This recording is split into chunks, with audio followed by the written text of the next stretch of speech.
is Dave. I'm an artist here at Oddities and Curiosities Expo, and make sure to subscribe to Raze Chaos.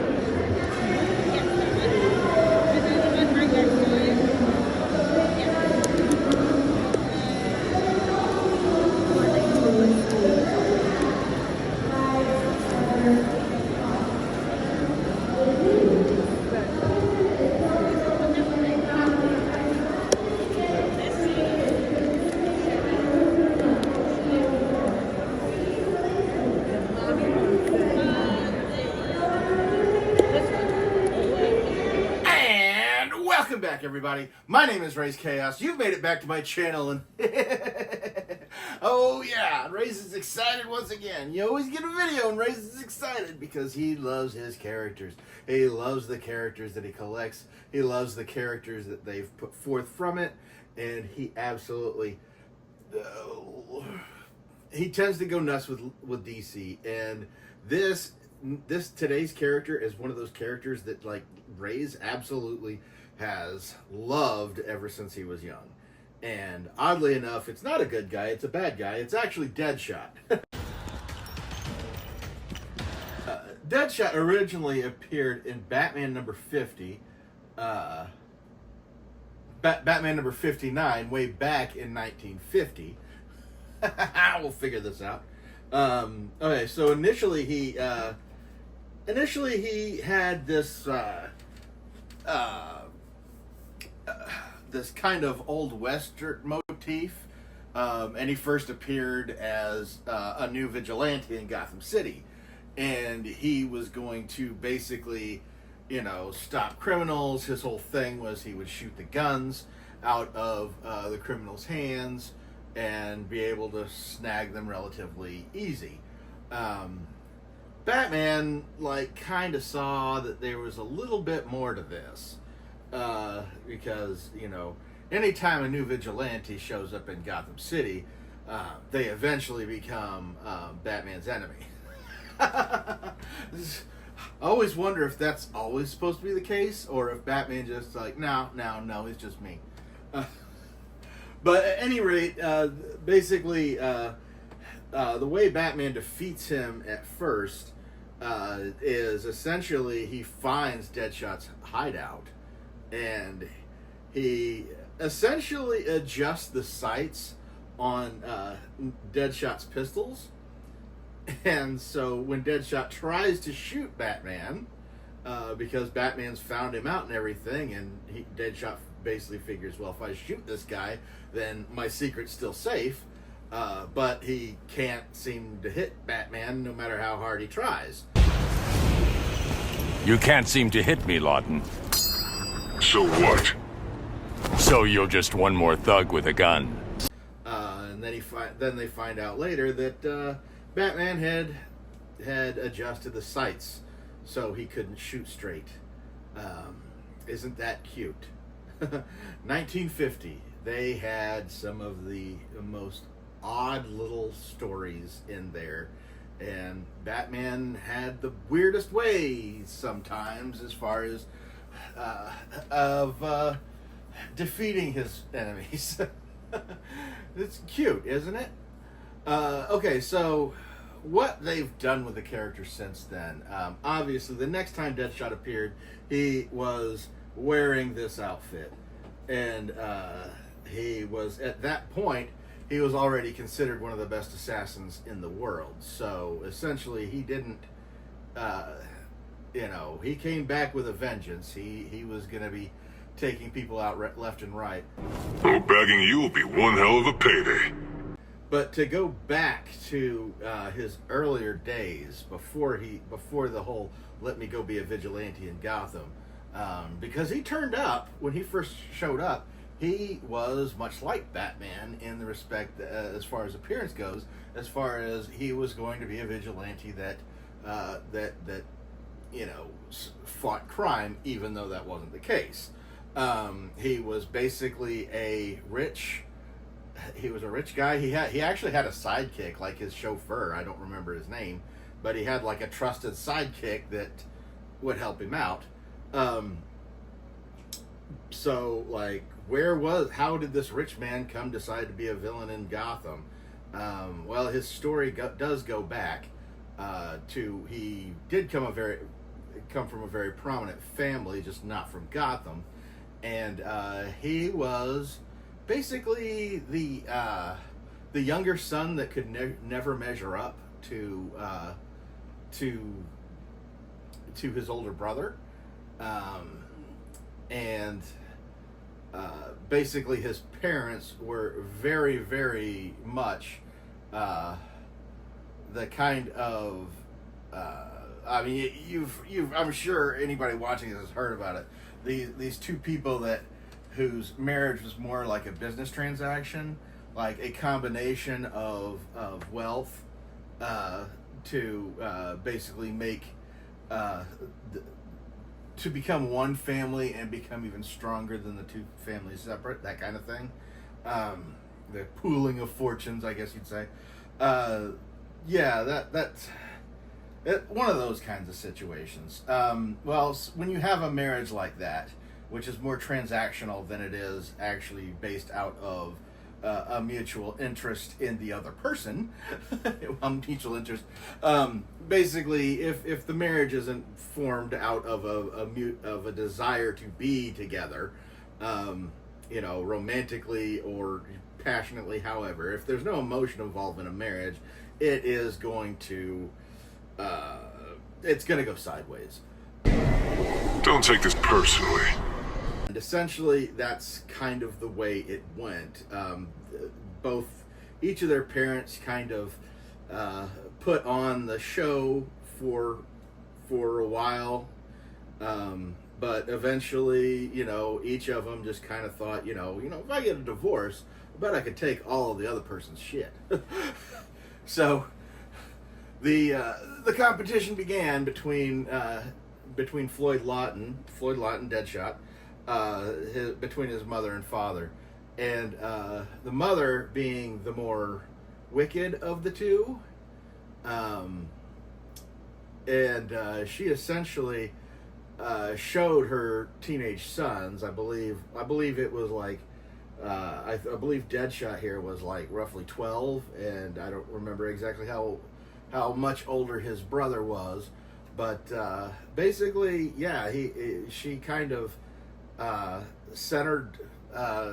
basically took the boys out to a cabin on their own property, and gave them each hunting rifles, and essentially set it up to where, and basically she explained to the boys that their father had been essentially messing around on her and been keeping her prisoner, and essentially trying to convince the boys to defend their mother, take out the father, and then we'll make it look like an accident. It'll be, a situation where we will all be, we'll all be better off for this. It'll just be the three of us, and everybody's life's going to get better. Deadshot's older brother Eddie, he goes for it. He's finally like, yeah, I'm with you, Mom. We're going to do this. Deadshot, being the younger one, is like, I don't know. I don't know if this is the right thing to do. Really, yeah, it doesn't really quite work out the way he expects it to.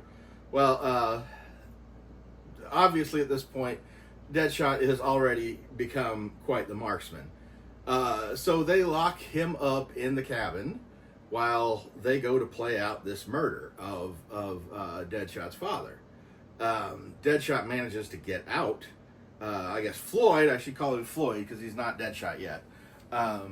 Floyd essentially escapes this thing, and while he knows he can't get to the area that he needs to get to prevent all this from happening, he's able to climb a tree, and he's able to use the scope on the hunting rifle to be able to watch the whole thing. And when it starts to play out, his idea is that he is going to shoot the gun out of his brother's hand, as he was going to with the bad guys and everything. The problem is the branch that is holding him isn't as strong as it should be, and it starts to break. So as it breaks, it lowers the shot, it lowers his aim, and he essentially shoots and kills his brother, as his brother is pulling the trigger on his father, which it messes up that shot and essentially shoots and paralyzes his father through the spine. Essentially, due to the family's wealthy connections, lots of money, let's make this all go away. No press comes from it. It's all covered up. His brother's death, the brother's death, the accident that happens that cripples his father. They basically cover it all up. What it doesn't cover up is the scars in Floyd Lawton's mind. Floyd Lawton loved his brother, and it was from that point on, he swore to he basically made an oath that he would never miss a shot again. And honestly, that's Deadshot's mantra now. He never misses, and you don't see a Deadshot story mention Deadshot story where he doesn't at least mention once that he never misses.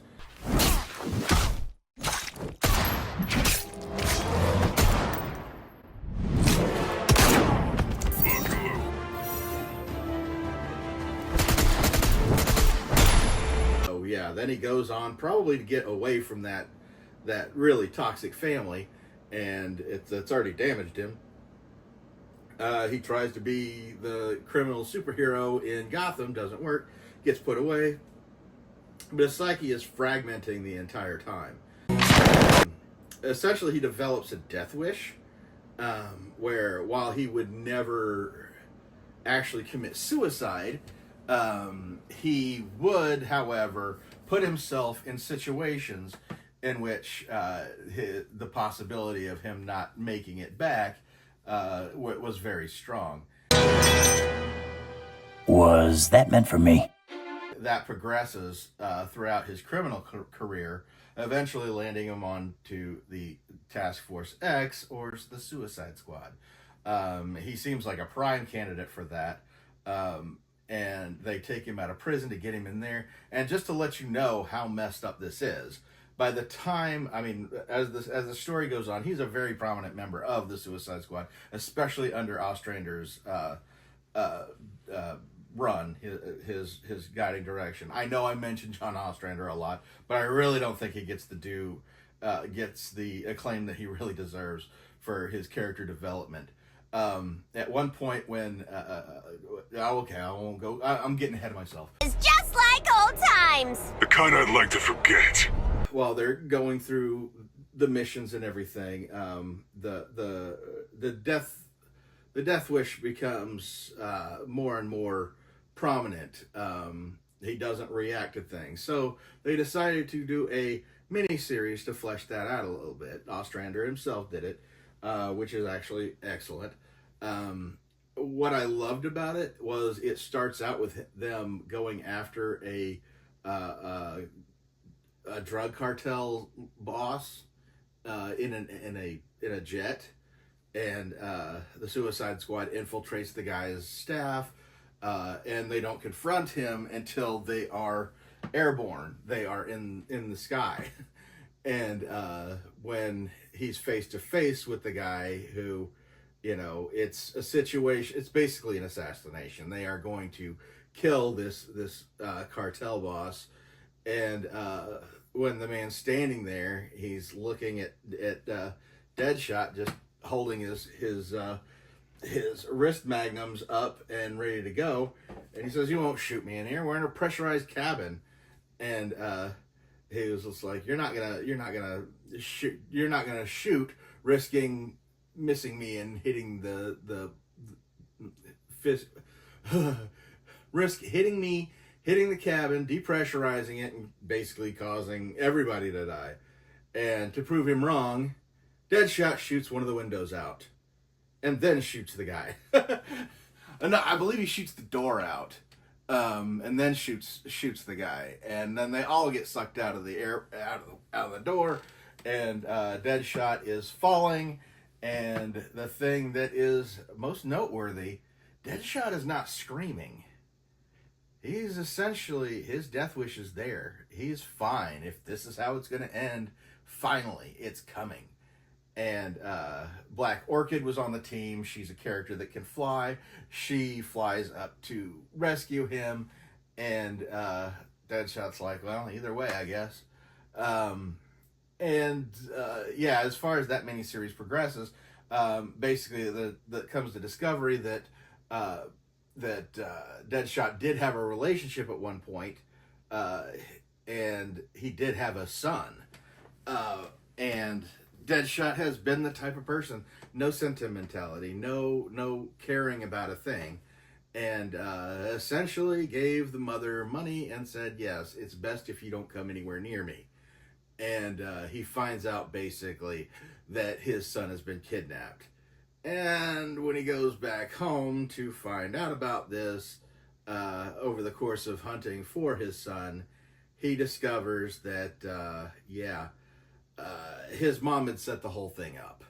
She wanted revenge. She wanted him to finish the job as far as killing their father. And Deadshot was like, I kind of left because I didn't want to get involved in this.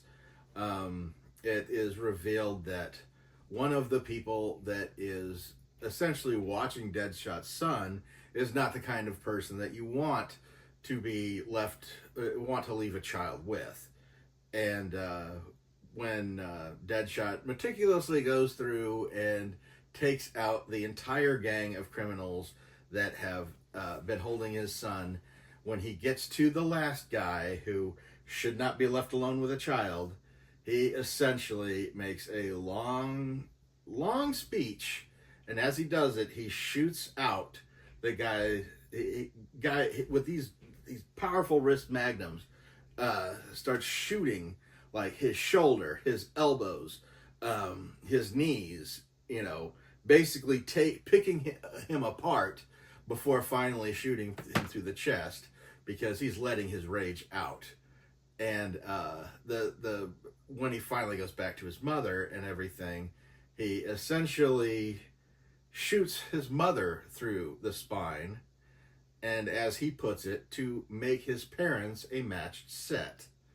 And from that point on, he has nothing to do with his family anymore, including the newer one, because he later finds out that his son Eddie is found dead.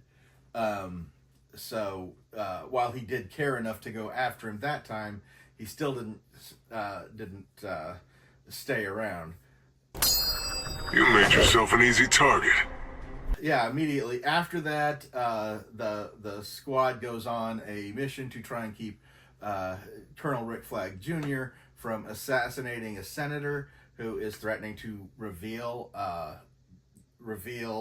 the Suicide Squad and take away its secrecy, to reveal what Task Force X is. Deadshot says, I'll stop him, and goes after Rick Flag, and Rick Flag is just like, you're gonna have to kill me to stop him. And he was, stop me. And he was just like, well, I'm not gonna kill you. He was like, but you're right. So Deadshot essentially prevents Rick Flag from killing the senator by killing the senator himself in plain view of a lot of police. Since he's already a criminal, he basically lands on it, and even then he's confronted by all these police, and all he does is he open fires on him. He's got this death wish. He miraculously survives all these gunshot wounds, because they really do shoot him up. But he's managed to keep the secret of the Suicide Squad going. How could I forget the squad? And they always give Deadshot, they tend to, it's easier, I guess, for the writers and the artists and everything, instead of showing off an impressive trick shot, it's easier to show how crazy and how much of a death wish Deadshot actually has. And like later on in the series, he actually does get the opportunity to kill Deadshot when his suit is stolen. And somebody basically takes the suit and decides to go off and start taking people out, basically taking advantage of the name and prestige and being able to take on these big assassination jobs. Floyd Lawton has to go after Deadshot and everything, and essentially takes him out. But a really odd thing about it is, like, after he gets his suit back and he's actually wearing it again, he continues to wear it even though he killed the previous man wearing it, and he left the bullet hole between the eyes at all times for quite a while before they finally got rid of that little detail. His mentality is a big factor in what I love about Deadshot. He is such a strange character, and we're gonna go ahead and put this guy away so I can pull this guy out and take a look at this little sucker while he's still in the package. You shot me in the knee. Recovered, didn't you? Yeah, this is an easy one for Raze to go on about because they never stop. They've given plenty of examples of Deadshot's death wish. He has calmed down a bit. At one point during the Suicide Squad run of John Ostrander's, which, yes, I keep going back to that. At one point, Count Vertigo is a member of the team. Count Vertigo is a Green Lantern villain who has an implant, has a mechanical implant in his ear that is supposed to prevent his chronic vertigo, but he's actually able to project it due to this because comics. He's also been a victim of brainwashing several times. He is an actual Count, and that has affected his power in his own country because he actually is a Count in one of DC's fictional Eastern European countries, which has cost him his position in the family and being the villain and everything. And at one point he's just done with it all, and he actually asks Deadshot at one point, if I asked you to, would you take me out? Would you kill me? And Deadshot looks him dead in the eye and he says, yes, I would. And you're expecting something to happen there, and then Deadshot goes, so you better really make sure before you ever ask me. So it's like the old Deadshot would have handled that in a second, but you got to see some growth. There's something getting through there. That sounds about right. But at the same time, his madness, they have perpetuated. His death wish kind of fluctuates. Sometimes it's very prominent, sometimes it's not. In the, I believe it was the Identity Crisis miniseries, there was a great shot where he was essentially rounded up by a Green Lantern along with a bunch of other supervillains to take out, and essentially the only way Deadshot could manage to get out of this was to basically hold his wrist magnum towards Green Lantern, even though he's encased in this bubble. And I think it's Kyle Rayner, of all people, who's like, I don't know that this is, I don't know what this guy's doing. He should know he can't shoot himself through it. No, but he can shoot himself well enough to hit himself in the throat, which immediately makes Green Lantern basically drop the bubble and make sure that Deadshot's not dying. And the rest of his team basically makes it out because, yeah, Deadshot is not afraid to die. You're still gonna get whacked. But yeah, he's a great focal point. With any character, there's gonna be like divergence, and there's gonna be like stuff that you don't like about it. But thankfully, Deadshot, who very well could have been a one-off character, way back in 1950, showing up one time and never making another appearance again, has been able to stick around long. He's been able to be retconned. He's been able to, you know, have his story fleshed out, which that's one of the things that is really cool about the older villains in the DC universe, is because if nobody has an idea as to how to use this character, they just don't use him. But if somebody has an idea that they want to test with something, they can totally put it in there, and it'll either flesh out the character more, or it'll be forgotten because it's just another Deadshot story. You know, it's just like, it's one of the advantages the villains really do have in comics. Yeah, he is one of my favorite characters. He was also mentioned when Batman initially infiltrates the Suicide Squad, because he's heard rumors of such a thing, and he actually goes to take a look for himself. He comes face to face with Deadshot at one point, which Deadshot got his start as being a Batman villain, and Batman points out that you know, you remember the original story where Batman had messed with the sights in his gun so he couldn't shoot him. At this point, Batman has had several confrontations with Deadshot since then, and he points out that ever since then, Deadshot has always pulled his shots. The shots are getting closer. But you're still missing. Never actually, you know, is basically incapable of shooting Batman. In a way in such that Batman he doesn't really want to shoot Batman, I guess. I don't know. They haven't really. Ostrander started to touch on that, but I don't know if that's tied to him, where he shot his brother and didn't really want to, and maybe sees Batman as that mistake showing back up, especially with the playing with the sights in the first place. Basically, Batman made him miss, and so he's afraid to ever try again. I don't know. But there have been enough real retcons and relaunches of the character that, yeah, any DC character is really kind of hard to follow completely.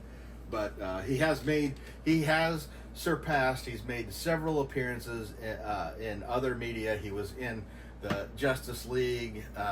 He was in the Justice League animated series. He was in Smallville. Obviously, he was in the Suicide Squad movie. And essentially, when they brought Bloodsport back was because they couldn't bring Deadshot in, because I don't know that they couldn't afford Will Smith, or Will Smith just didn't want to do it. I don't know.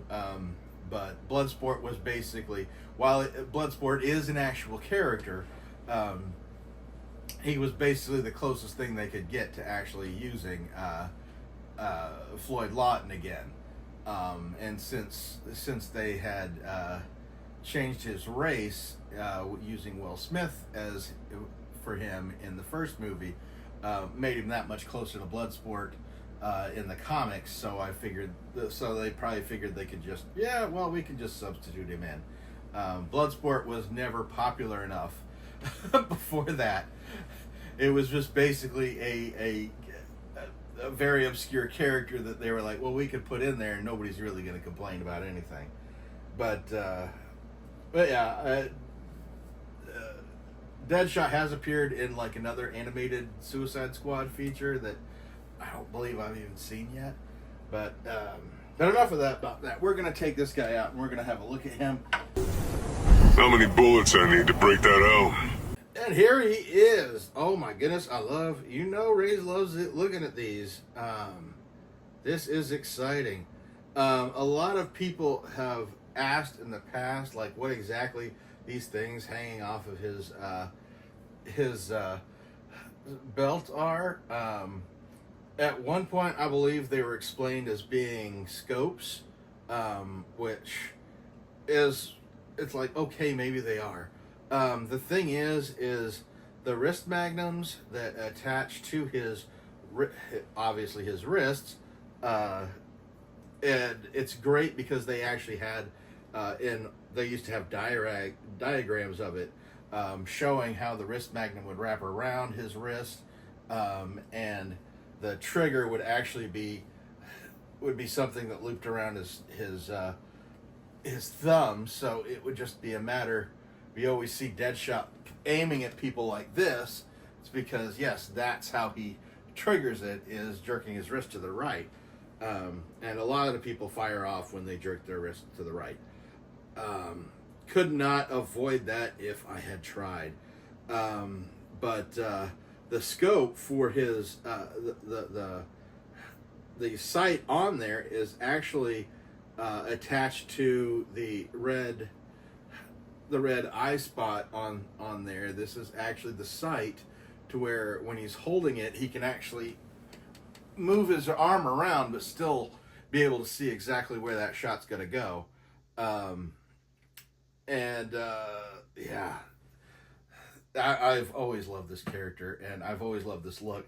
They have changed it in the past, but yeah, you'll never find a better look as far as Raze is concerned than this one. And I do love, I mean, the biggest change that they've ever made with this, really, is sometimes this side is just completely blank, and then other times you do see the eye hole for his other eye. That has been like an artist choice, I would imagine, every time, because it changes relatively quickly. And of course, naturally, it comes with a stand. So naturally, Raze is going to put him down on the stand real quick. And that way he can pull out the little collector card that came with it. Because Raze loves reading these in order to... I always love what they say on here, and it always cracks me up because it's like, okay, are they going to give information? What you've already heard in this video is more than what's going to be on this card. But yeah, it's Deadshot Classic. Floyd Lawton is Deadshot, known as the world's deadliest marksman. His weapons of choice are 2 guns mounted on each wrist. He began his career as a vigilante in Gotham, but he later became a highly prized assassin and mercenary. He has been a core member of the Secret Six and the Suicide Squad. And yes, that's all true.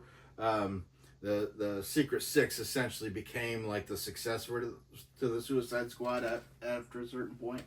But yeah, I always love the fact that Raze goes on there. And we're going to talk about the hands. Because of course Todd McFarlane gives plug. You've got his fists right there, which absolutely is awesome. You've got another set of hands giving the pointing fingers, so you can interchange. Not like he's actually just not like he's dancing or something. Yeah, though you could get him in a dancing pose with these things to really just be rocking out, I suppose.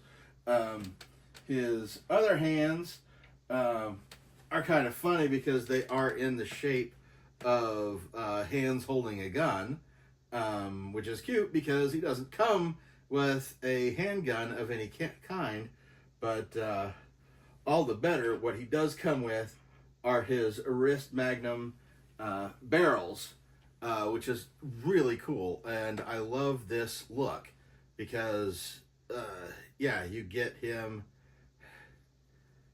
You could essentially attach them to his wrist gauntlets to show off him using the gun.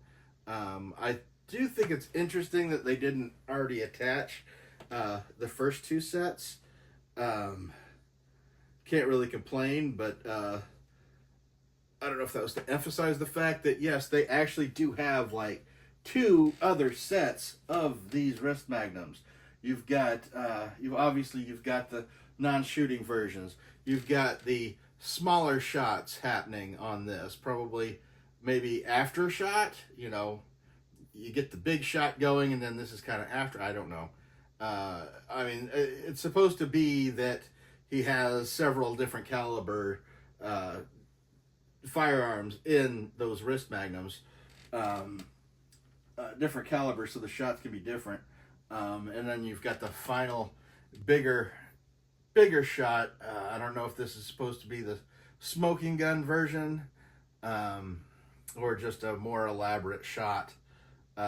It could go either way, but yeah, this honestly, they really couldn't have done. The only way they could have done this better, in Raze's opinion, is perhaps not so much giving him a handgun, but giving him a high-powered sniper rifle, because that's what he uses most when he's not relying on the wrist magnums. But at the same time, toys have enough guns in them that you can basically grab one somewhere else. I'll keep shooting. But yeah, I love Deadshot. He will be a reason that Raze picks up a book. You can actually get the Deadshot miniseries combined into a graphic novel at some point, the spin-off of the Suicide Squad, which goes on about telling more of his origin. Raze absolutely loved it.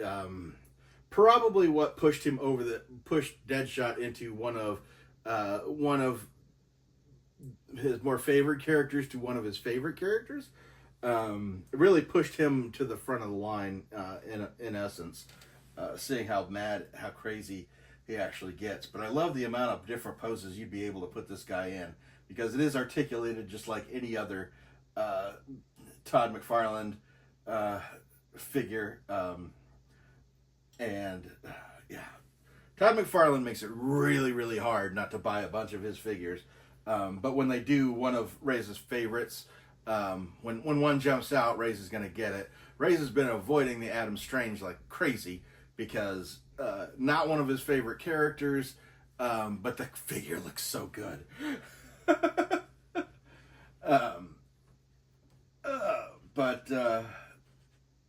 Yeah. But Raze is taking up plenty of your time talking about old Floyd here. Go ahead and let you go. Look forward to seeing him in future comics, future stories. Can't wait to see what they do with him next. Can't wait to see what Raze does next, because yeah, we did another figure and everything, but you know that Fridays sometimes lead into Saturdays, and Raze has a tendency to kind of come out of whatever direction when it comes to Fridays. So yeah, got another figure, had to show it off. It's just too much. It's just too cool.